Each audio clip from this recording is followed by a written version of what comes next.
বন্ধুরা, NASA recommended যে সমস্ত প্ল্যান্টগুলি রয়েছে সে সমস্ত প্ল্যান্টের মধ্যে একটি প্ল্যান্ট হচ্ছে এরিকা পাম। এই এরিকা পাম কিন্তু করে না এমন কোনো বাগানি বা বাগানি ছাড়াও কিন্তু যে সমস্ত মানুষ রয়েছে তারাও কিন্তু অফিস বা আপনার যে কোনো জায়গায় কিন্তু এই সমস্ত গাছ কিন্তু আপনারা দেখতে পাবেন। আর এই সমস্ত গাছগুলি সঠিক মেনটেনেন্স, সঠিক মাটির মিশ্রণ এই সমস্ত কিছু না করার জন্য গাছগুলিকে কিন্তু সম্পূর্ণরূপে নষ্ট করে ফেলা হয়। আর এই সমস্ত গাছে কিন্তু পরিচর্যা খুব একটা বেশি থাকে না, খুব সিম্পল পরিচর্যার গাছ এরা।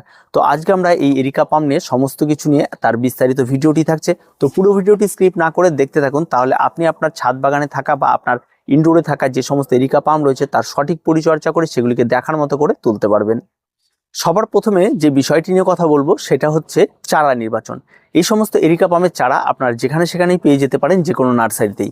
আপনারা এই সমস্ত চারাগুলি কিনতে গেলে 50 থেকে 100 টাকার মধ্যে, এবং গাছের হাইট অনুযায়ী এই সমস্ত চারার দাম হয়ে থাকে 500-600 টাকাও কিন্তু হতে থাকে। বর্তমানে কিন্তু এই সমস্ত পামের প্রচুর ভ্যারাইটি পাওয়া যায়। আপনার যে সমস্ত ভ্যারাইটিগুলি বেশি পছন্দ হয় আপনারা সে সমস্ত ভ্যারাইটিগুলি আপনারা ক্রয় করতে পারেন। আর সমস্ত ভ্যারাইটির ক্ষেত্রেই পরিচর্যা সেম। 2 নাম্বার যে বিষয়টি রয়েছে সেটা হচ্ছে টব নির্বাচন। এই সমস্ত গাছের জন্য কিন্তু নির্দিষ্ট মাপের টব হয় না, কারণ আপনার গাছের সাইজ অনুযায়ী কিন্তু টব নির্বাচন করতে হবে। যদি দেখা যায় গাছের সাইজটা অনেকটা বড় রয়েছে তাহলে বড় পট, আর যদি দেখা যায় গাছের সাইজটা অনেক ছোট রয়েছে তাহলে ছোট টব। তো অবশ্যই আপনারা এই সমস্ত টবগুলি একটু ফ্যাশনেবল কিনবেন, তার কারণ হচ্ছে এগুলি যেহেতু ইনডোরে থাকে, বিভিন্ন অফিসে থাকে, তাই সেগুলি একটু দেখার মতো হলেই ভালো হয়। তো আপনারা আপনাদের পছন্দ মতো টব ক্রয় করবেন, এবং সেটা আপনাদের যেটা ভালো লাগে, আপনি যেখানে গাছ রাখবেন সেই জায়গাটা সৌন্দর্যায়নের উপর নির্ভর করে আপনার যেন টব হবে। টব নির্বাচন, চারা নির্বাচন করে ফেলার পরে 3 নম্বর যে বিষয়টি রয়েছে সেটা হচ্ছে মাটির মিশ্রণ। অবশ্যই এই মাটির মিশ্রণের উপর নির্ভর করে কিন্তু আপনার গাছটি কেমন হবে। আপনারা যদি এই গাছটিকে সঠিকভাবে বেড়ে উঠতে চান, এবং তাহলে আপনারা এখানে মাটির মিশ্রণটি নিন, খুব সিম্পল। আপনারা এখানে 50% মাটি নিন, তার সঙ্গে 40% ভার্মি কম্পোস্ট বা গোবর সার ব্যবহার করুন, আর তার সঙ্গে আপনারা 10% বালি নিন। এই সিম্পল মাটির মিশ্রণ দিয়ে আপনারা গাছটিকে লাগিয়ে ফেলুন, দেখবেন আপনার গাছে আর কোনো রকম কোনো সমস্যা হবে না। আমরা অনেক সময় দেখে থাকি যে এই সমস্ত মাটির মধ্যে বিভিন্ন ধরনের খাবার এবং নাইট্রোজেন ঘটিত ফসফরাস, পটাশ বিভিন্ন কিছু মিশিয়ে দেওয়ার ফলে গাছগুলিতে যখন টবে লাগিয়ে দেওয়া হচ্ছে এই মাটির মিশ্রণ, তার ফলে কিন্তু গাছ খুব স্পিডে বাড়তে শুরু করে দেয়, যার ফলে কিন্তু এই সমস্ত গাছের শেপ কিন্তু একটা সময় নষ্ট হয়ে যায়। যার ফলে কিন্তু যারা নতুন নতুন বাগানি আছে, যারা এই সমস্ত গাছের সুন্দর সুন্দর শেপ দেখে পছন্দ, তারা যখন এই সমস্ত বিদঘুটে শেপ দেখে তখন কিন্তু তাদের কিন্তু একটা অনীহা জন্মায়, এই সমস্ত গাছগুলি খুব একটা ভালো লাগছে না। তো অবশ্যই আপনারা এইভাবে সিম্পল মাটির মিশ্রণ তৈরি করুন আর গাছ করুন, দেখবেন প্রত্যেকটা গাছের শেপ সুন্দর থাকবে এবং প্রত্যেকটা গাছ দেখার মতো হবে। 4 নাম্বার যে বিষয়টি নিয়ে আমরা আলোচনা করব সেটা হচ্ছে রিপটিং। অবশ্যই আমাদের ছাদ বাগানে প্রত্যেকেরই কম বেশি পুরনো এই সমস্ত গাছগুলি রয়েছে, আর এই সমস্ত গাছগুলি একবার লাগিয়ে দিলে বছরের পর বছর কিন্তু আমাদের ছাদ বাগানে টবে থেকে থাকে। তবে টবে বছরের পর বছর রাখতে গেলে কিন্তু এর কিছু মেনটেন্যান্সের প্রয়োজন রয়েছে, তার মধ্যে একটি হচ্ছে রিপটিং। রিপটিংটি কখন করবেন? যখন দেখবেন আপনার গাছটি আপনার যে টবের মধ্যে রয়েছে সেটা ছোট হোক বড় হোক, যখন দেখবেন সম্পূর্ণ শিকড়ে ভরে গেছে গাছটি, আর গাছটি ভেতরে বা টবের ভেতরে আর কোনো রকম জায়গা নেই, তখন তাকে যেই মাপের টব ছিল তার চেয়ে আবার এক সাইজ বড় মাপের টবে তাদেরকে রিপোর্ট করে দিন। অনেক বেশি বড় মাপের টবে এখানে ব্যবহার করবেন না কিন্তু গাছ বুঝে, তাহলে কিন্তু তারা অনেক বেশি জায়গা পাবে এবং অনেকটা বেশি করে রুট খুব ফাস্ট গ্রো করবে এবং গাছ অনেকটা বেশি লম্বাট হয়ে যাবে। আর রিপোর্টিং এর সময় কিন্তু মাটির মিশ্রণটি কিন্তু একই রকম দেবেন আপনারা। এখানে ঠিক 50% মাটি, 40% ভার্মি কম্পোস্ট বা গোবর সার, আর 10% বালি, এই দিয়ে কিন্তু মাটির মিশ্রণ তৈরি করে রিপোর্ট আপনারা কমপ্লিট করে ফেলবেন। তাহলেই দেখবেন আপনার গাছ কিন্তু খুব সুন্দরভাবে আবার নতুন করে বেঁচে উঠবে। বন্ধুরা, গাছ লাগিয়ে ফেলার পরে তো অবশ্যই আমাদের ফার্টিলাইজার ব্যবহার করতে হয়। যারা নতুন এই সমস্ত গাছ লাগাবেন তারা কিন্তু অবশ্যই নতুন করে গাছের একটা নির্দিষ্ট সময় পর ফার্টিলাইজার ব্যবহার করবেন। তবে আমি বলবো এই সমস্ত গাছে কোনো রকম কোনো ফার্টিলাইজার কিন্তু আপনারা ব্যবহার করবেন না।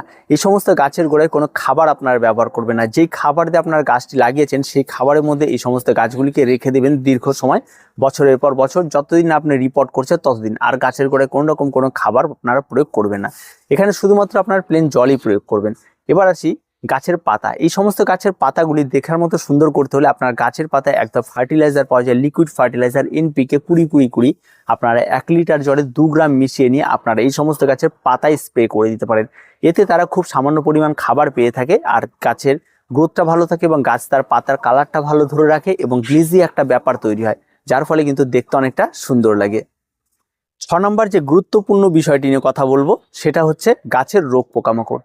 প্রথম কথা, এই সমস্ত গাছে কোন রকম কোনো পোকার আক্রমণ ঘটে না, তবে বিভিন্ন ধরনের ফাঙ্গালের আক্রমণ ঘটে থাকে। আর এই ফাঙ্গালের আক্রমণগুলি ঘটে আপনার ঠিক বর্ষাকালে। আর এই বর্ষাকালে কিন্তু গাছের পাতার ঠিক নিচের দিকে দেখবেন এক ধরনের কালো রঙের ফাঙ্গালের আক্রমণ ঘটবে। তার সঙ্গে সঙ্গে খুব গোটা গোটা দানা দানা এক ধরনের ফাঙ্গাল আক্রমণ ঘটবে। এই সমস্ত কিছু অনেক সময় ফাঙ্গাল আক্রমণ ঘটে থাকে। তার জন্য অবশ্যই সেই সময় কিন্তু আপনার কাছে অ্যান্টিফাঙ্গাল স্প্রে করতে হবে। আর যদি কোনো কারণবশত দেখেন শুঁয়োপোকার আক্রমণ ঘটেছে, পাতা খাচ্ছে, তাহলে আপনার বুঝে শুনে পেস্টিসাইডটা ব্যবহার করবেন। তার সঙ্গে সঙ্গে আরেকটি বিষয় থাকে, গাছের যে নিচের দিকে যে সমস্ত পাতাগুলি থাকে সেই সমস্ত পাতাগুলি লম্বাটে হয়ে অনেক সময় হলুদ হয়ে আসে। আর সেই সমস্ত পাতাগুলি হলুদ দেখে আপনার ঘাবড়ে যাওয়ার কোনো কিছু নেই, কারণ যেহেতু সেগুলি নিচের পাতা, তাই গাছ স্বাভাবিকভাবে একটা সময় আসলে নিচের পাতাকে ঝরিয়ে ফেলে, সেটা গাছের একটা রেচন প্রক্রিয়া। তাই সে সমস্ত পাতা হলুদ দেখলে যদি গাছকে দেখে মনে হচ্ছে শেপটা ভালো লাগছে না, তাহলে সে সমস্ত পাতাকে কেটে ফেলবেন। আর পুরনো পাতা এবং গাছের গোড়ায় যত পরিষ্কার করবেন আপনার গাছ তত বেশি রোগমুক্ত থাকবে। 7 নাম্বার যে বিষয়টি নিয়ে কথা বলবো সেটা হচ্ছে সানলাইট। অবশ্যই এই সমস্ত গাছের যেমন ফুল সানলাইট ভীষণ পছন্দ করে, তেমন কিন্তু ফুল সানলাইট ছাড়াও এই সমস্ত গাছ খুব সুন্দরভাবে বেড়ে ওঠে। তবে দেখা গেছে এই সমস্ত গাছগুলিকে যদি আপনি সেমি শেডে রাখেন তাহলে গাছগুলি বেশি ভালো থাকে। যদি কড়া সূর্যালোকে থাকে তাহলে দেখা যায়, যদি জলের ঘাটতি বা কোনো কিছু দেখা যায়, তাহলে কিন্তু গাছের পাতার গ্লেজি যে ব্যাপারটা থাকে সেটা হারিয়ে যায় এবং গাছের পাতা অনেকটা ইয়েলো ইয়েলো টাইপের হয়ে যায়, এই ব্যাপারটি থাকে। আবার যদি পুরো একদম ছায়া জায়গাতে রাখা যায়, তাহলে আবার দেখা যায় যে গাছের পাতা কোনো রকম রোদ না পড়ার পরে, সালোক সংশ্লেষ না হওয়ার পরে গাছের পাতার গ্রোথ একদম কমে যায় এবং গাছের পাতাগুলি একটা সময় হলুদ হয়ে নষ্ট হয়। তাই অবশ্যই আপনার এই সমস্ত গাছগুলিকে সেমি শেডে রাখুন, আপনার ইনডোরে রাখুন, আর যেখানে রাখুন সেই জায়গাটা যেন মিনিমাম সামান্য কিছু দিনে 2 ঘন্টা বা 2.5 ঘন্টা রোদ আসে এমন একটি জায়গা দেখে এটাকে রাখবেন। একদম অন্ধকারাচ্ছন্ন জায়গায় রাখবেন না, আর একবারে কড়া সূর্যালোকে আপনারা রাখবেন না, মিডিয়াম জায়গাগুলোতে আপনারা সেমি শেডে এই সমস্ত গাছগুলিকে রাখবেন। তাহলেই দেখবেন এই সমস্ত গাছগুলি খুব সুন্দরভাবে গ্রো করবে। 8 নাম্বার যে বিষয়টি নিয়ে কথা বলবো সেটা হচ্ছে ওয়াটারিং। অবশ্যই এই সমস্ত গাছে জল দেওয়ার ক্ষেত্রে আপনাকে একটু সামঞ্জস্য হতে হবে। একেবারে অতিরিক্ত জল গাছের গোড়া সবসময় চ্যাপচ্যাপে হয়ে রয়েছে, এই গাছের জন্য ভীষণই ক্ষতিকারক। আর যদি আপনার ইনডোরে থাকে তাহলে আপনি সপ্তাহে 1 দিন করে জল দিন। আর এই সমস্ত গাছগুলি জলের অভাবে কিন্তু মরে যাবে না। এই সমস্ত গাছগুলি জলের অভাবে যখন ঝিমিয়ে যাবে তখন আপনি বুঝবেন জলের প্রয়োজন রয়েছে, আরেকবার জল দিয়ে দিন। আর এই সমস্ত গাছগুলি যদি প্রতিদিন আপনারা জল দেন তাহলে গাছের গোড়ায় জল জমে এই সমস্ত গাছগুলির গ্রোথকে সম্পূর্ণরূপে নষ্ট করে দেয়, ফলে রুট সিস্টেম নষ্ট হয়ে যায়, মাটিতে নিমাটোল জন্মায়, এই সমস্ত সমস্যাগুলি হয়ে থাকে। আর যদি খোলা আকাশের নিচেও রাখেন তাহলে কিন্তু জলটা প্রতিনিয়ত বুঝে শুনে আপনাকে প্রয়োগ করতে হবে। তো জল একটা অত্যন্ত গুরুত্বপূর্ণ বিষয় এই সমস্ত গাছের জন্য, কারণ আমরা বিভিন্ন অফিস কাছারিতে দেখেছি এই সমস্ত গাছগুলি রয়েছে কিন্তু টবের গোড়ায় অতিরিক্ত জল থাকার জন্য এই সমস্ত গাছগুলো নষ্ট হয়ে গেছে। তো অবশ্যই তার জন্য কিন্তু এই সমস্ত গাছের কোনো দোষ নয়, আপনার জল প্রয়োগ করার দোষ। তো আপনারা একটু বুঝে শুনে গাছের মাটি চেক করে তবে জল প্রয়োগ করবেন। 9 নাম্বার যে বিষয়টি রয়েছে সেটা হচ্ছে এই সমস্ত গাছের পাতা পরিষ্কার। কারণ এই সমস্ত গাছগুলি অফিসে রাখুন, ইনডোরে রাখুন, যেখানেই রাখুন, এরা প্রচুর পরিমাণে কিন্তু ঘরে থাকা দূষিত বায়ুকে শোষণ করে, যার ফলে এই সমস্ত গাছের পাতার উপর দিয়ে প্রচুর পরিমাণে একটা নোংরা আস্তরণ পড়ে যায়, যার ফলে আপনাকে একটা সময় কিন্তু এই সমস্ত পাতাগুলিকে আপনাকে শুকনো কাপড় দিয়ে হোক বা কোনো কিছু দিয়ে হোক মুছে সেগুলিকে পরিষ্কার করে দেবেন, তাহলে গাছগুলি আরও ভালো থাকে। আর নাহলে কিন্তু গাছের পত্ররন্ধ্র সম্পূর্ণরূপে এই সমস্ত ধূলিকণা বন্ধ হয়ে যায়। গাছের সূর্যালোক পড়লে এই সমস্ত ধূলিকণার জন্য খুব একটা ভালো সালোক সংশ্লেষ করতে পারে না, গাছে কিন্তু ক্ষতি হয়। তাই অবশ্যই আপনারা এই ধূলিকণাগুলোকে, গাছের পাতাগুলোকে কখনো কখনো পরিষ্কার পরিচ্ছন্ন করে দেবেন, তাতে কিন্তু গাছের পাতার গ্লেজিটাও ভালো থাকে এবং কোনো একটা জায়গায় রাখলে তার পাতা যদি সুন্দর হয় আর তার কিন্তু দেখতেও বেশ সুন্দর লাগে। তো অবশ্যই আপনারা এই কাজগুলি করবেন। 10 নাম্বার যে বিষয়টি রয়েছে সেটা হচ্ছে এই সমস্ত গাছের প্রচুর বেনিফিট রয়েছে। এই সমস্ত গাছগুলি যেমন প্রচুর পরিমাণে অক্সিজেন প্রদান করে, তার সঙ্গে সঙ্গে ঘরে থাকা বিভিন্ন ধরনের কার্বন ডাইঅক্সাইড, কিটোন, টলুইন, এই সমস্ত দূষিত পদার্থগুলোকেও কিন্তু শোষণ করে। তার জন্যই কিন্তু এই সমস্ত গাছকে কিন্তু ইনডোরে রাখার জন্য রেকমেন্ড করেছে আমাদের নাসা। তো অবশ্যই আপনারা এই সমস্ত গাছগুলি প্রত্যেকেই আপনারা আপনাদের ছাদ বাগানে রাখুন। আর যারা নতুন রয়েছেন তারা যদি এই সমস্ত গাছ করতে চান তাহলে ঠিক আমাদের যেভাবে বলে দিলাম আপনারা এভাবে করুন, দেখবেন আপনার বাড়ির সৌন্দর্যায়ন একটা আলাদা মাত্রা এনে দেবে।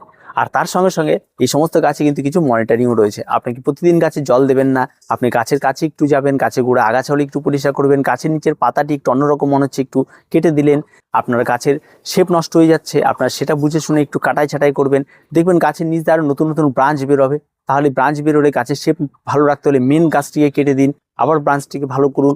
এই সমস্ত ছোট ছোট মেনটেনেন্সগুলি আপনাদেরকে করতে হবে, তবে কিন্তু আপনার গাছটি খুব সুন্দরভাবে বেড়ে উঠবে। আর পুরো ভিডিওটি দেখার জন্য আপনাকে অনেক অনেক ধন্যবাদ। আর আমাদের চ্যানেলে যারা নতুন রয়েছে তারা চ্যানেলটিকে সাবস্ক্রাইব করুন। আর দেখা হবে অবশ্যই আমাদের পরের ভিডিওতে।